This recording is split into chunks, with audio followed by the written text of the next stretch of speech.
Everyone together, please.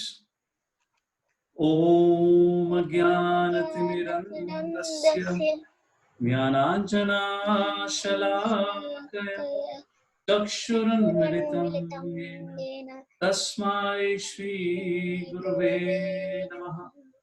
Namo Vishnupadaya Krishna Prishaya Bhutale Srimate Bhakti Vedanta Swami Namine Namaste Saraswate Gauravani Pracharine Nirvisheshishunyavadi Pashatadesharine Jai Shri Krishna Chaitanya Prabhu Nityananda Shri Advaita Gadadhar Srivasadi Gaur Bhaktivinoda.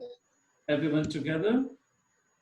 Hare Krishna, Hare Krishna, Krishna Krishna, Hare Hare, Hare Rama, Hare Rama, Rama Rama, Hare Krishna. So we welcome you all for today evening discussion, another episode from Mahabharata. So we're on the 15th episode of the series of discussion that we are doing for Mahabharata. And today would be the last session of Udyog Parva, where we're going to discuss about Lord Shri Krishna's universal form. So before we get into this discussion, let's do a quick recap of what had happened yesterday, or what had happened in the Udyog Parva in the last 2-3 days that we have been discussing. So we saw how there had been several attempts made by the Pandavas to not go into the war with Kauravas, to an extent where Pandavas sent a messenger hoping that Kauravas, Dhritarashtra, would accept their proposal and would give the kingdom back.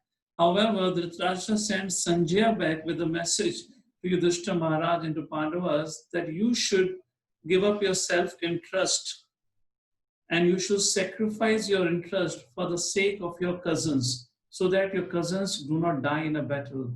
If you kill your brothers, if you kill your elders, then you will incur sin. So Yudhishthira Maharaj, you should give up your desire for a kingdom and go to the forest. And Yudhishthira Maharaj was very upset.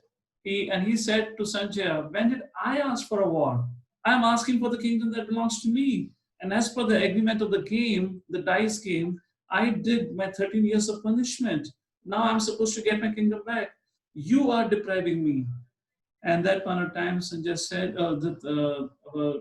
Yudhishthira Maharaj said to Sanjaya, all right, Sanjaya, if you cannot give me, or if Dhritarashtra cannot give me my Indraprastha back, I am still willing to forgive Dhritarashtra and the Kauravas. I'm willing to forgive Dhritarashtra and Kauravas for what they did to us, all the harm they did to us. But at least give us 5 villages from our kingdom, so at least we can perform our rule. Sanjaya went back to Dhritarashtra. However, Dhritarashtra still did not agree. And Dhritarashtra sent a messenger back. Of course, it was not only Dhritarashtra, Duryodhana was not agreeing to that. And the messenger came back to Yudhishthira Maharaj, and now the messenger delivered a message. And he said to Yudhishthira Maharaj and all the Sabha of Pandavas, where Virat, Drupad, as well as Krishna was present, and the messenger said, messenger sent by Dhritarashtra delivered the message that Dhritarashtra have said, no land or wealth would be returned. Do what you want to do. At that point of time, Pandavas were worried. Dhritarashtra, in other words, wanted them to remain beggars, and his suggestion was outrageous. It was unthinkable for a powerful Kshatriya like Pandavas to beg and live the rest of their life. To request the Kurus for their own kingdom was itself painful and humiliating to Pandavas, but still they did it because it was their kingdom. And that's the reason they didn't want to beg from Krishna, Virat, or Drupad for the kingdom or for 5 villages. And when Dhritarashtra refused, or when the Kauravas refused to give even 5 villages, then Pandavas had no other option but to approach Krishna. And Krishna suggested at that point of time that I would go to Hastinapur as a peace messenger. Why peace messenger? Because Yudhishthira Maharaj still did not want to have a war. Because he was worried that because of this war, the whole Kaurava dynasty, all his elders, including Bhishma, Drona, and Kripa, who will be forced to fight on the side of the Kauravas, would be killed because they would be taking the side of Adharma. So Yudhishthira Maharaj was hesitant for war. So he requested, my dear Lord Shri Krishna, please, you give a try. You go and talk to them. However, everyone knew in the assembly of Pandavas, Duryodhana and Dhritarashtra are not going to budge. However, when Yudhishthira pleaded to Krishna to try for one more peace mission, and the most amazing part was Bhima got up. Now, Bhima always had been very angry person, and he always wanted a war and a fight to take a revenge. For the first time, Bhima says, my dear Krishna, even I would like to have a peace. Let us not engage in war, because otherwise, because of this war, all our cousins, all our relatives will die. So many women will become widow. So let's not engage in war. And when Draupadi heard this, Draupadi became extremely angry. And Draupadi said, what is this? Bhima, you are talking about peace now? My dear Lord Shri Krishna, have you forgotten what this Kaurava did to me? Bhima, have you forgotten your own vows that you had taken when I was insulted in the Kaurava's assembly? How can you say like this? And at that point of time, Draupadi said to Krishna, my dear Lord, what will you gain by going to Kauravas?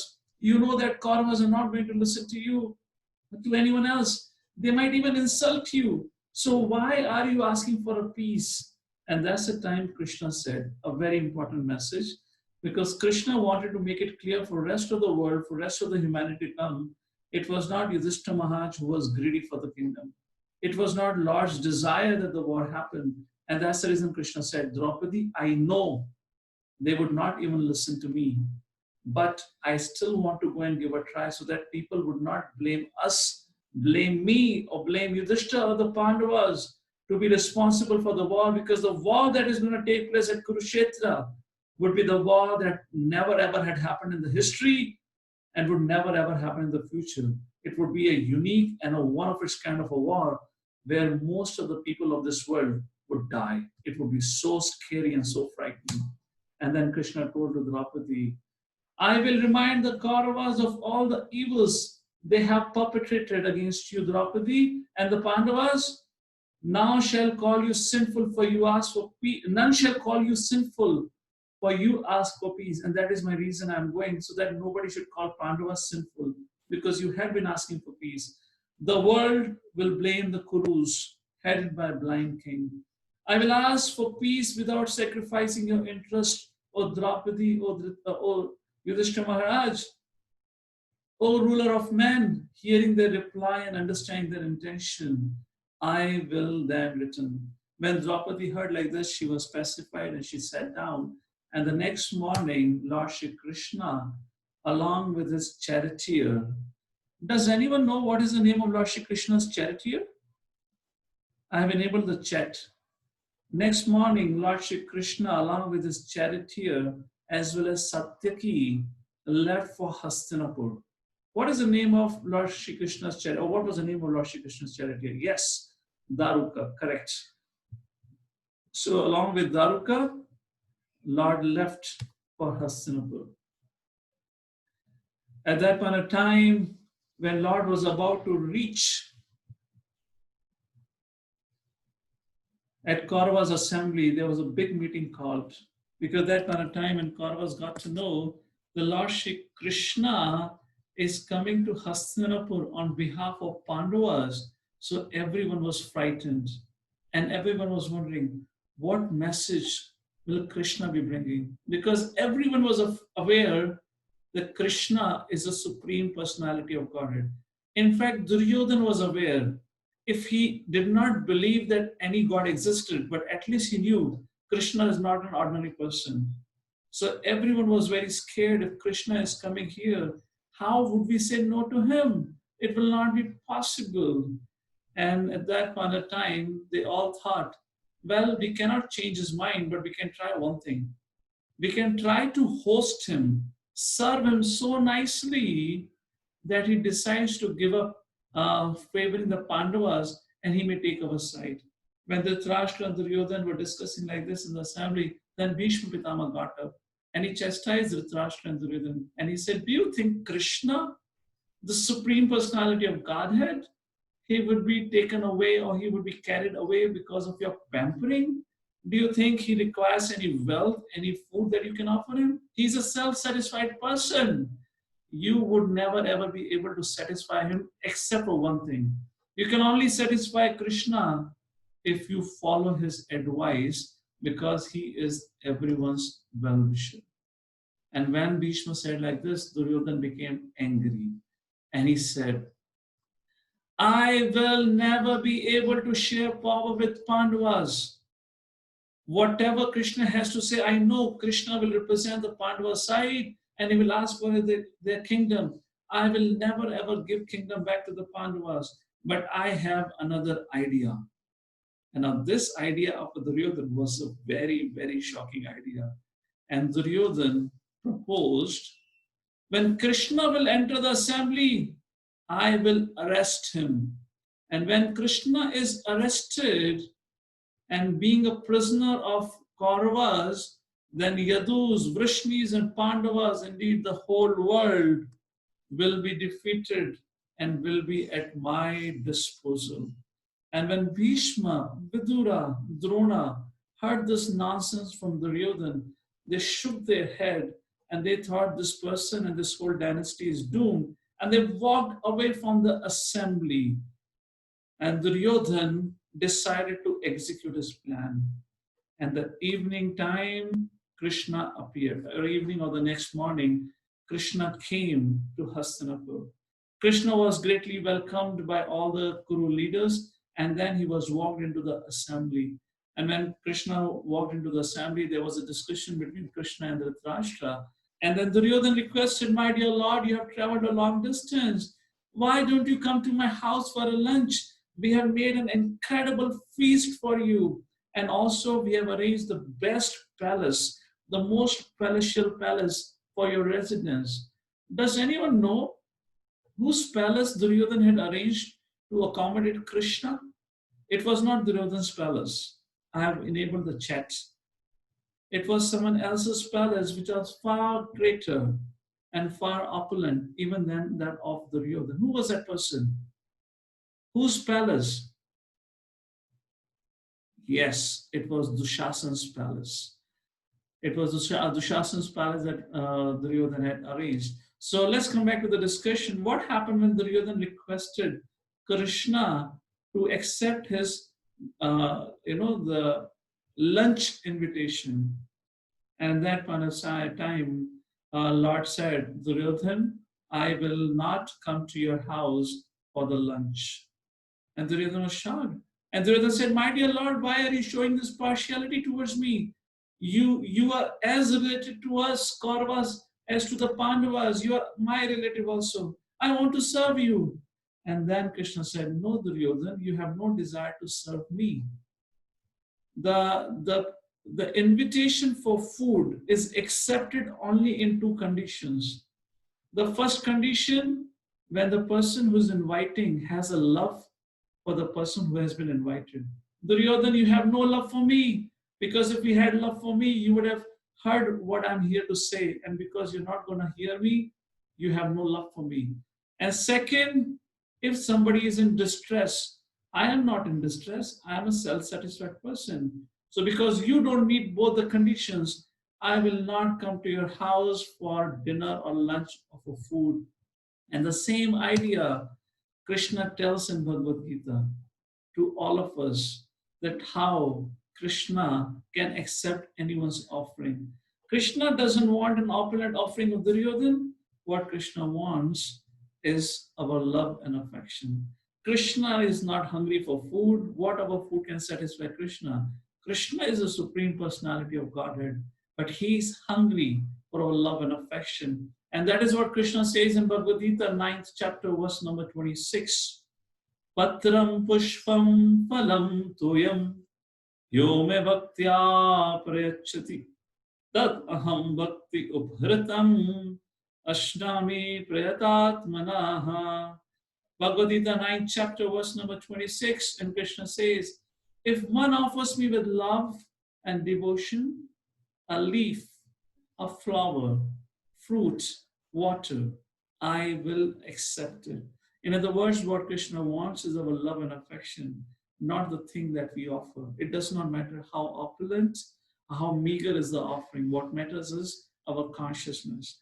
And so, similarly, devotees of the Lord only eat what is accepted by the Lord. In other words, we devotees of the Lord only eat what has been offered to the Lord as Krishna Prasadam.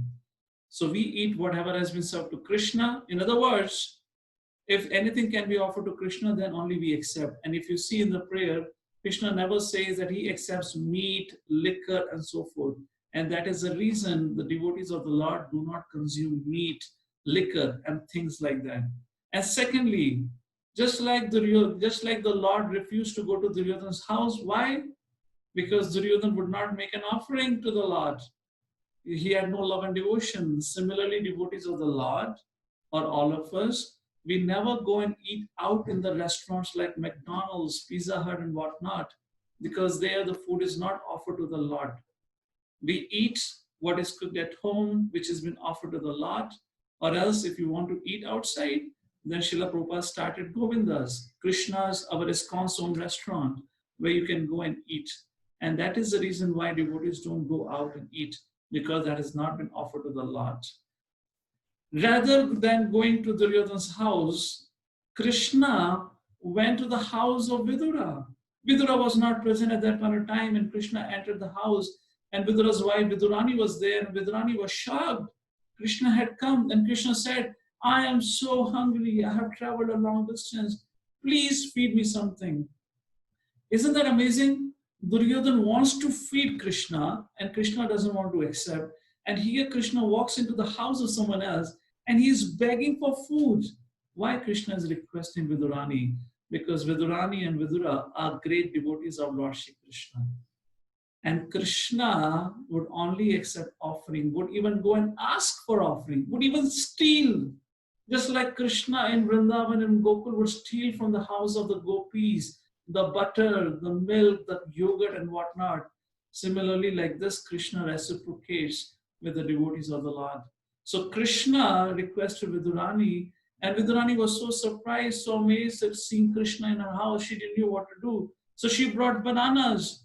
And out of her excitement, she began to peel banana and throw the pulp into that dustbin, and she offered the banana peel to Lord Shri Krishna. And what did Lord Shri Krishna do? Lord Shri Krishna, with full satisfaction, accepted the peel of banana. And in some time, Vidura entered. And when Vidura saw, Vidura was shocked. Vidura said, Vidurani, what are you doing? You're throwing away the pulp and you're giving the peel. And then Vidurani was shocked, and she came to her consciousness. And then after a while, she began to give the pulp to the Lord and throw away the peel. At that point of time, Krishna said, Vidura, Vidura, you should not have obstructed the devotion of Vidurani, because Vidurani wanted to serve me so much. That's the reason I accepted the peel. What is a lesson here? A very, very beautiful lesson here. And the lesson is the Lord is never hungry, but he is eager for loving exchanges. And this is called as Bhakti Yoga. That is to serve Lord with love and affection. And similar incident had happened in Ramayana. Does anyone remember what had happened in Ramayana?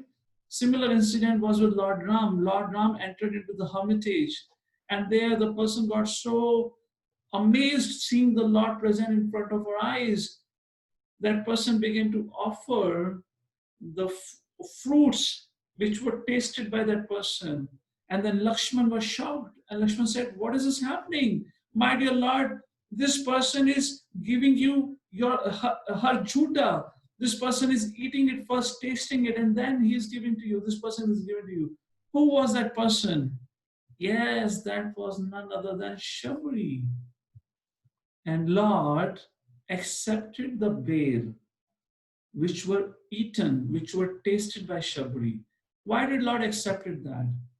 Because Lord was not accepting the bail, but Lord was accepting the devotion that Shabri had shown. Shabri wanted to make sure the Lord get the sweetest of the bail.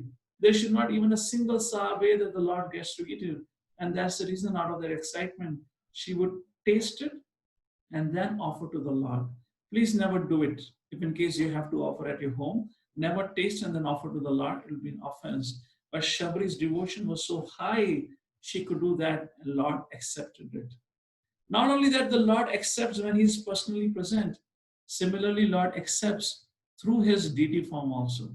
And there are many, many stories. And I'll give you one story, a very beautiful story from Jagannath Puri, where a small boy, in the absence of his father, goes to offer bhoga to the Lord, and the Lord is Alarnath, which is around 20-25 kilometers away from Jagannath Puri temple. And there, this deity of Alarnath was established by Brahma himself in Satya Yuga. And for those millions and billions of years, the worship of this deity of Alarnath had been done by the Brahmanas. So this is the story of a Brahmana whose name was Shiketan and his son Madhu. So one day Shiketan went to another village. He was away for 3 days from his house. So Madhu's wife, Madhu's mother or Shiketan's wife, told Madhu, Madhu, your father is not there. So today, for the next 3 days henceforward, you will have to make an offering. Madhu said, my dear mother, I'm such a small boy. I don't know how to serve Alarnath. I don't know how to make an offering. So mother said, Madhu, your father had told me to convey this message that you just take a plate of bhoga and keep it in front of the Lord. And don't worry. Just ask the Lord to eat and you come back. So Madhu said, all right, I will do it. The mother prepared the plate of bhoga and went and gave it to Madhu. And Madhu brought it in front of Alarnath. And Madhu looked at the beautiful deity of Alarnath and he said to the Lord, my dear Lord, my father is not at home. Generally, he makes you an offering, but today I'm making an offering and I have no idea how to make an offering to you. Please accept this offering. I will come back in 10 minutes and I'll take the plate away. And Madhu went out to play. He was playing for a while, then he realized, oh, I kept an offering for the Lord. Lord must have eaten. He came back running to the altar. When he came back and he saw, oh my goodness, Lord had not eaten even a single thing. Everything is lying there. Madhu again went to Lord Alarnath and he said, my dear Lord, what mistake did I do? I already confessed that I don't know how to make an offering. Please, please eat it. Otherwise, my father, if he gets to know that you did not eat, will become angry with me. Please accept this offering. Saying like this, Madhu again went out to play. And again he played for a while. Again he realized, oh, I had kept an offering. He came back running. And when he came back running, again he saw, Lord had not eaten even a single grain. Madhu began to cry, my dear Lord, why are you not eating? Please, please eat it. I humbly request you, please this time do eat it. Like saying like this with a sincere desire, Madhu went out to play again. And when Madhu came back, Madhu is shocked. Madhu is amazed. The whole prasadam plate is empty. The Lord had eaten every single thing from the plate. Madhu was very happy, brought the plate to the mother, and mother asked, Madhu, where is the prasadam? Madhu said, my dear mother, Lord ate it. And like this, for the next 3 days, Madhu and his mother had to fast because Lord Alarnath was eating everything, whatever Madhu was offering. The fourth morning, father came, Shiketan. And when Shiketan came, the mother said, we have been fasting for 3 days because your son was either throwing away the prasadam or was eating it by himself. Every time he'll bring an empty plate. So father said, why don't you prepare a plate and I will see what happens this time. And again, Madhu brought the plate in front of Alarnath and he prayed to the Lord, please eat it, honor the food, honor the bhoga. And at that point of time, Shiketan got shocked, the father of Madhu. He saw the deity of Alarnath move his hand, lift up the sweet rice bowl, And the deity of Alarnath, or the Lord Alarnath, was about to eat the whole sweet rice when Shiketan got so upset that he went and got hold of the Lord's arm. And when he got hold of the Lord's arm, that hot sweet rice slipped away from the Lord's hand, and that sweet rice fell on the belly of the Lord. Even up to today, if any one of you get a chance to visit Jagannath Puri and you go to Alarnath temple, please ask the Brahmana. He will show you the burnt marks on the belly of the Lord, even up to today. And Shiketan said to Alarnath, I had never ever seen you eating, my dear Lord. How can you eat? Because if you would eat everything, then what would we eat? Shiketan had no faith on the Lord. He did not please the Lord by his behavior. But Madhu, because of his sincerity, was able to please the Lord. And thereafter, Lord never ever ate whatever Shiketan offered. But whatever Madhu, whenever would bring it, Lord would happily accept it. The point is, Lord accept the bhakti, Lord accept the love. And that is what Lord accepted. And that's the reason Lord went to Vidura's house and accepted whatever Vidurani had to offer. And that's why Lord Ram accepted whatever Shabri had to offer to the Lord. So after spending his time at Vidura's house, Lord decided to visit Mother Kunti. Lord had not met Mother Kunti. In fact, Mother Kunti had not met Lord Shri Krishna and also the Pandavas for more than 13 years. And Mother Kunti began to cry after looking at Lord Shri Krishna, and there was a great conversation. And Kunti requested to Lord Shri Krishna that by no means there should be a peace. There should be a war, because what Kauravas had done to a Draupadi had been insulted. My son should take a revenge for Draupadi's insult, because that is the duty of a Kshatriya. Lord Shri Krishna convinced Mother Kunti her desire would be fulfilled, and he left and he decided to stay back and spend his night at Vidura's house. Next morning in assembly, everyone is waiting for Krishna, what Krishna is going to deliver the message. Krishna came in the assembly of Kauravas where everyone was seated, and Lord Shri Krishna said, what else could you do but return the Pandavas' kingdom? I desire both your good and what is best for the Pandavas. O Dhritarashtra, make the virtuous Yudhishthira your ally. Do not mistake good for evil and evil for good. O Lord of the earth, restrain your sons who are too attached to sin. And this is my advice to you. Choose now that course which appears best to you. In that assembly, many great sages were present. In fact, Parshuramji was present. Parshuram got up and he spoke about Nar Narayan Rishi, and he warned Dhritarashtra that do not enrage Pandavas of Krishna, your whole dynasty will be destroyed. And then Narada Muni spoke, then Bhishma spoke, then Vidura spoke. Everyone tried speaking to Dhritarashtra, but Dhritarashtra was unmoved. And more than Dhritarashtra, Duryodhan was unmoved. Krishna further said, make peace with your cousins. Now Krishna is speaking to Duryodhan. And while addressing Duryodhan, Krishna said, make peace with your cousins. This will please your father and all the Kuru elders. Your father has commanded you to seek peace. A good man never neglects his father's order. So what had happened when Parshuram, Narad, everyone spoke? So Dhritarashtra said, my dear Krishna, I totally agree with you, but what do I do? I'm helpless in front of my foolish son. Why don't you talk to him and convince him? And that's the time Lord Shri Krishna began to speak to Duryodhan directly. Your father has commanded you to seek peace. A good man never neglects his father's order. Nor does he ignore the advice of friends who know what is good.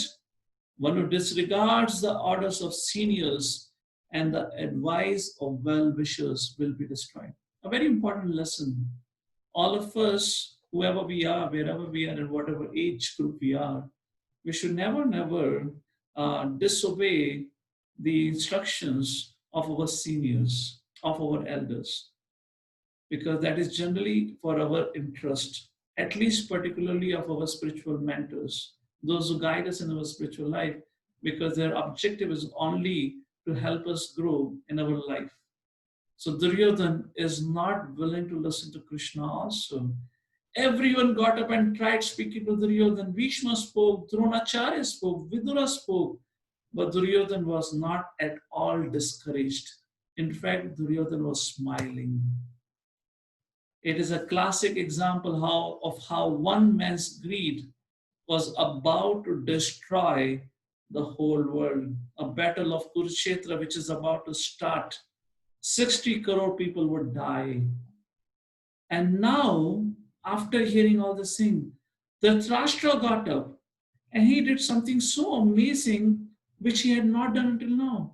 What did Dhritarashtra do? Dhritarashtra began to chastise Duryodhana. The time has come to make peace, O Duryodhana. Krishna has spoken the truth for your benefit.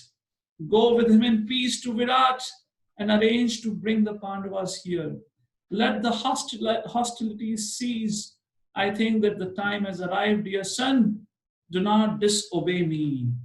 For the first time, Dhritarashtra actually directly told Duryodhana, no war. I order you that you go and ask your brothers Pandavas to come back here and we'll divide the kingdom. And then finally Dhritarashtra said, choose peace, for you cannot be victorious in battle. Will Duryodhana follow father's advice? Will Duryodhana follow the king's advice? Not at all. Duryodhana got up and he roared and he screamed and he said, I will not surrender to them even as much land as can be pierced by the point of a needle. It was obvious. Kuru's destruction was certain. And that point of time, Duryodhana began to justify to Krishna how their actions were not wrong. Pandavas were equally culpable. They were equally responsible for what happened. And then Krishna became angry. And then Krishna chastised and told Duryodhana and Karna how they were sinful like this. And when Krishna chastised Duryodhana, Duryodhana got angry. And he walked away from the assembly. And then Krishna started speaking. And Dhritarashtra, with his head low, didn't know what to do. And Krishna spoke to Dhritarashtra. Dhritarashtra, give up on the son. You will save the whole dynasty, or else you will be the cause of the destruction. At that time, Dhritarashtra said, I want Gandhari, the mother of Duryodhana, to come here. I want to hear what Gandhari had to say. Gandhari came to the assembly.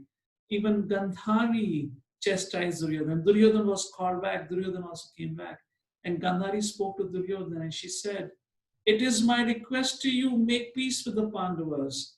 And a long story short, she tried to convince Duryodhana, it is not in your interest to fight with the Pandavas. You are a sinful person. You have done so much injustice towards the Pandavas and Draupadi. And when Gandhari chastised Duryodhana, Duryodhana really got wild.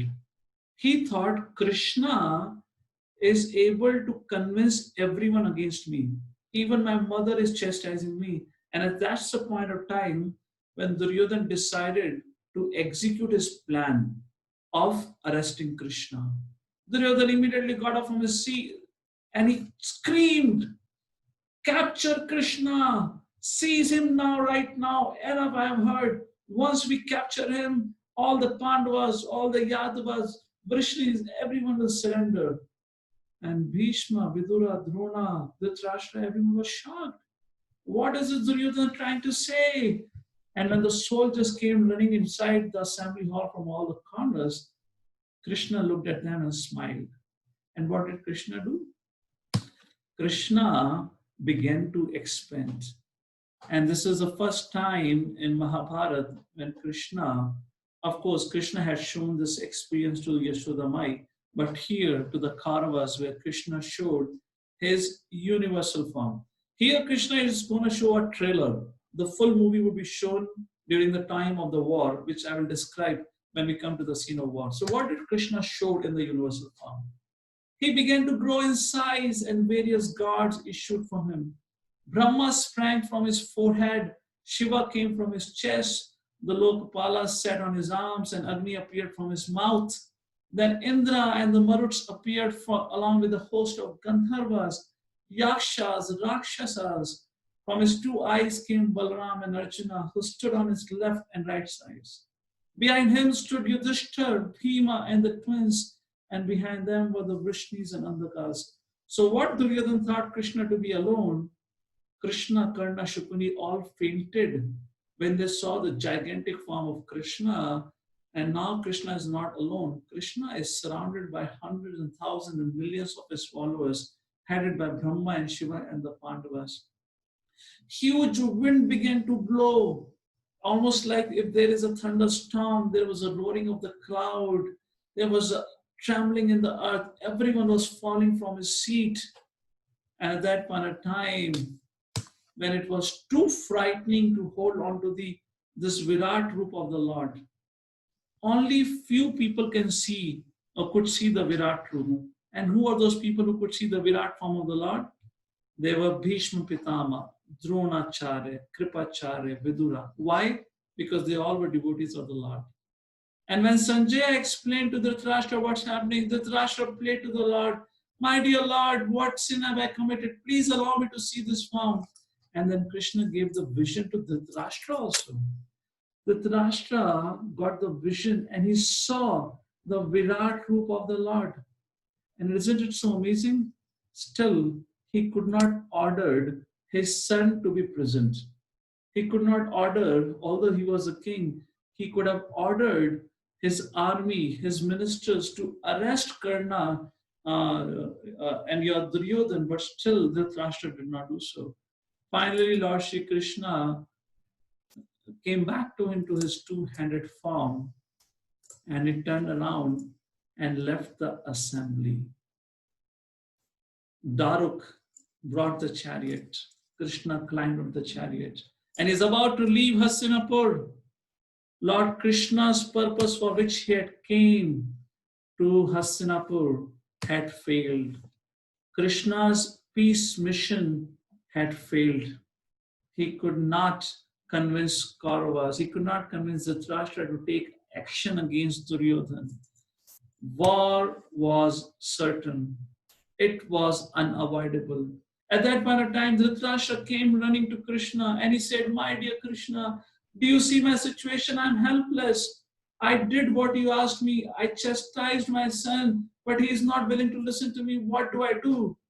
And then Krishna said, "My dear king, if the king is like you, which means who is weak-hearted, who cannot take a strong action against the criminal-minded people, then you would be responsible, and you are responsible for the destruction of your dynasty. No one else can be blamed." Like that, Krishna saying to Dhritarashtra, once again went and met Mother Kunti, informed Mother Kunti what's going to happen.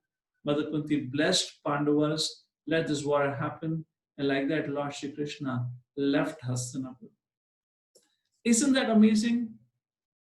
Duryodhana fainted, Karna fainted, they fell from their seats, from their throne when Krishna showed his Virat Rupa form. Nobody could even get closer to Krishna, what to speak about arresting Krishna. Yet Duryodhana, after so much, after 100% conviction that Krishna is a supreme personality of Godhead, yet Duryodhana will not give 5 villages, what to speak of Indraprastha. And that is the reason Krishna says in Bhagavad Gita. And this is your second verse and homework for the today. Bhoga Aishwarya Prasakta Nam Taya Aparat Chetasam Vaivasayatmika Buddhi Samadho Navidhiyate. And Lord Shri Krishna says in second chapter of Bhagavad Gita, 44th verse, he says, in the minds of those who are too attached to their own happiness, to their own sense happiness, and to the wealth of this world, who are bewildered means who are confused, who are so eager to acquire wealth and happiness in this world, the determination to follow the instructions of Lord Shri Krishna or to engage in bhakti never ever takes place. And such was the situation with Duryodhana, and as well as Karna, Shishupal, Dushasan, and rest of the brothers of Duryodhana. Despite seeing what had happened, they were not willing, they were not able to follow Lord's instruction. And that's the reason war was inevitable. With that, we come to the conclusion of the Udyog Parva, where the peace mission have failed. Duryodhan is so envious and so foolish that he is not willing to listen to anyone. Neither Bhishma, Drona, Kripacharya, even Parshuram, Narada Muni, Vidura, even his own father Dhritarashtra, or his even mother Gandhari, and what to speak about the Supreme Personality of Godhead Krishna.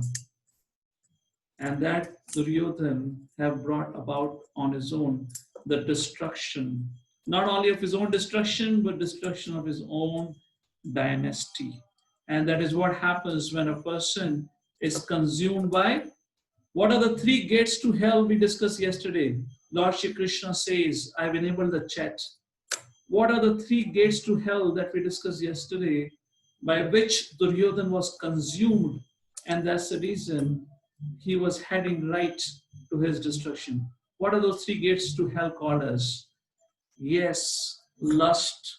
Lust means unsatiated desire, unlimited desires, anger and greed. Ye dil mange more. And with that, when we meet again next week, I believe on Wednesday again, we will be going to the 6th Parva, and we will be starting the war of Kurukshetra. And the next Parva will be Bhishma Parva.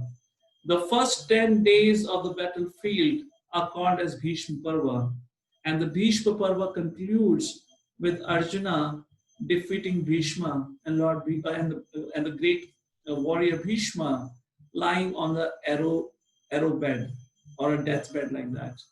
And this we'll discuss when we meet next time. With that, thank you all. Before we conclude, I have a question to all of you here. According to you, who is responsible for the war of Kurukshetra? I will give you three options. I'll give you four options. You have to choose one option who you think is the most prominently responsible. Okay? What are the four options? Please listen. And what is the question? According to you now, whatever you have understood, who actually is responsible for the battle of Kurukshetra? Krishna, first option. Is it Pandavas? Second option. Third, was it Duryodhan who was responsible? And the fourth, was it Dhritarashtra who was responsible for the war of Kurukshetra? Who among these four do you think was most responsible?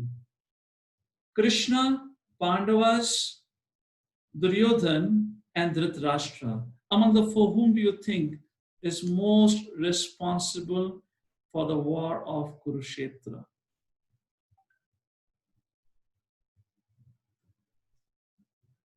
And yes, happy to see that the correct answer is Dhritarashtra.